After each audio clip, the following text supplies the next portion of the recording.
बहुत सारे लोग कहते हैं सर मेरी पत्नी ने मेरे खिलाफ झूठी कंप्लेंट कर दी है तो मैं मानहानि का मुकदमा करके उसको जेल भेजना चाहता हूं। भाई साहब, मानहानि का मुकदमा करने का कुछ प्रोसेस होता है, कुछ सिस्टम होता है।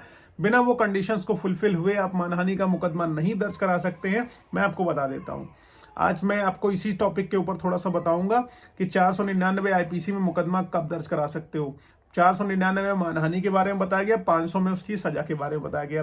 वीडियो स्टार्ट करूं उससे पहले मेरी आप लोगों से रिक्वेस्ट है कि अगर आप लोग चैनल पर नए हैं या पहली बार आ रहे हैं, अभी तक आप लोगों ने सब्सक्राइब नहीं किया है तो प्लीज सब्सक्राइब करना। साथ ही साथ एक हम्बल रिक्वेस्ट और है कि अगर आप लोग मुझसे पर्सनली बात करना चाहते हैं तो अपनी अपॉइंटमेंट शेड्यूल कराकर मुझसे आप बात करने आ सकते हैं मेरे लखनऊ, दिल्ली, इलाहाबाद में, ठीक है।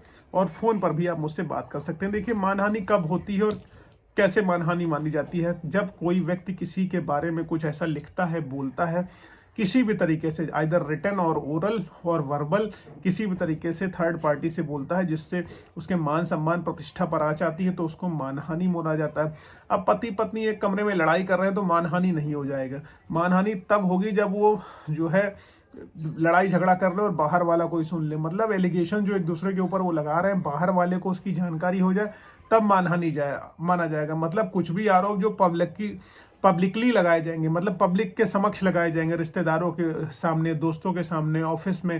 जैसे आप मान लीजिए ऑफिस में काम कर रहे हैं, आपकी पत्नी जाती है वहां तमाशा क्रिएट कर देती है, लड़ाई झगड़ा करती है, गाली गलौज करती है, वहां पे आपकी बेइज्जती हो गई, आपको नौकरी छोड़नी पड़ जाएगी, क्योंकि आप वहां पर मान सम्मान आपका डाउन हो चुका है और लोग आपका मजाक उड़ाएंगे, उपहास उड़ाएंगे, इसलिए आप वहां पर नौकरी नहीं कर पा रहे। तो ये माना जाएगा कि आपकी एक्चुअल में मानहानि हुई है। कभी कभी पत्नी आरोप लगा देती हैं कि जो है इनकी सेक्सुअल पावर नहीं है, इंपोर्टेंट है, तो पब्लिकली बोल देती हैं, तो ये भी आपकी मानहानि माना जाएगा।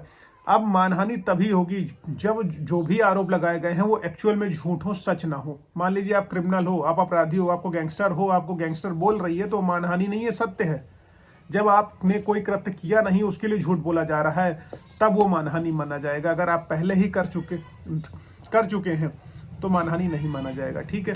अब रिटर्न में अगर आपको पत्नी आपके टेक्स्ट मैसेज भेज के बता रही है कि तुम ये इम्पोर्टेंट हो, या तुम ऐसे हो या वैसे हो, तुम्हारी माँ ऐसी वैसी है, तो ये मानहानि नहीं माना जाएगा। वो किसी थर्ड पर्सन को जब भेज रही है, मान लीजिए वो पत्नी आपकी रिटर्न कंप्लेंट कर रही है, पुलिस स्टेशन में जा रही है, तो मानहानि नहीं माना जाएगा।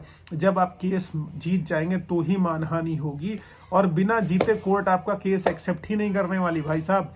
और केस जीतने के बाद ही आप डिफेमेशन का केस कर सकते हैं और डैमेजेस मांग सकते हैं। तो बिना केस जीते आप इस चीज को भूल जाइए कि आप डिफेमेशन का केस करेंगे और आपका केस चलेगा। उम्मीद है आपको ये जानकारी समझ में आई होगी। समझ में आई है तो प्लीज लाइक, शेयर, सब्सक्राइब करना मत भूलना। साथ ही साथ फेसबुक, इंस्टाग्राम, ट्विटर पर अभी तक अगर फॉलो नहीं किया तो प्लीज फॉलो करिएगा। Thank you so much. जय हिंद।